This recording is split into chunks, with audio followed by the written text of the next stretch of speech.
looks like a good one. Yes!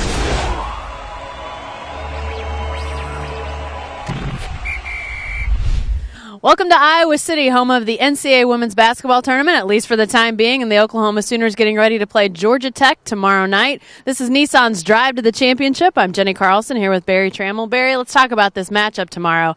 Georgia Tech beats Iowa, the home team. The Sooners don't have to play the home team, play a lower seed. What's wrong with that? Well, nothing until I saw how Georgia Tech plays. The Georgia Tech was really good. They look like Texas A&M to me. Maybe even more frenetic, more pressure basketball. And Oklahoma has a history of being susceptible to that. So looks to me this is not a gimme. This is not a pushover. This is a team that could challenge the Sooners. I tell you what, Georgia Tech scored 46 points in the paint last night, which is unbelievable because they don't really have a lot of shooters necessarily. It looks like to me that they really like to crash the boards. They really like to get to the rim. Amanda Thompson will probably return tomorrow some for the Sooners. How much they have her is a little bit up in the air, but they kind of need her to be out there, especially defensively and getting on the glass, because it looks like to me Georgia Tech that's how they're going to win that game tomorrow night. Well, Amanda Thompson, everybody knows the last 3 months of the season has really become a force on the boards, really got in there and rebounded with Courtney and Ashley Paris. And this is a Georgia Tech team that does not execute flawlessly. They don't run a lot of precision offense. They don't really have any outside shooting. Their leading scorer is out. So they don't really score from outside. They just press, try to get the ball in the open court, fast break, and hit the boards. And Amanda Thompson could make a huge effort. You know what? Sherry made a good point. She said it's like playing a whole team of Danielle Gantz. Nobody's really waiting in line to play Danielle Gant after what she did to the Sooners. So this will be an interesting matchup.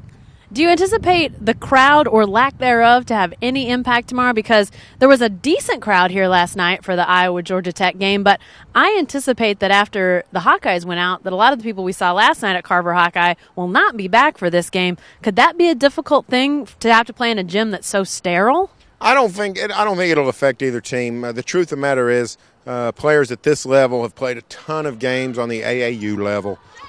They play a lot of games in front of empty seats. I don't think the atmosphere will play much of a factor. The Sooners are used to playing as a group in front of big crowds in Norman and on the road in the Big 12. But they've played. Courtney talked about Christmas trips where they play in exotic places in front of empty seats. I don't think that'll be a factor. Ashley Paris actually told me they played in a ballroom in Cancun in front of like 15 people. I pressed her and I think she said, well, maybe 23. But still, they've played in front of small crowds. The big question now becomes, Barry, what if they lose this game? Oklahoma City is on the doorstep for this team. What happens if the Sooners lose tomorrow night? Well, I think that's the biggest problem OU faces tomorrow night is the pressure of expectations. Because they never have gotten past the Sweet 16. Last year they didn't make it back to Oklahoma City for the regional semifinals. This year the Ford Center's hosting again. I think Sherry and the players both feel a lot of pressure to get back to Oklahoma City.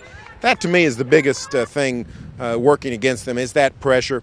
But Georgia Tech wants to be there too. So a big defeat it hurts more than just Oklahoma. So it works both ways. If Oklahoma should lose, it'll be a bad end to a glorious career for Courtney Paris and a hugely disappointing career to have not gone deep in the NCAA tournament.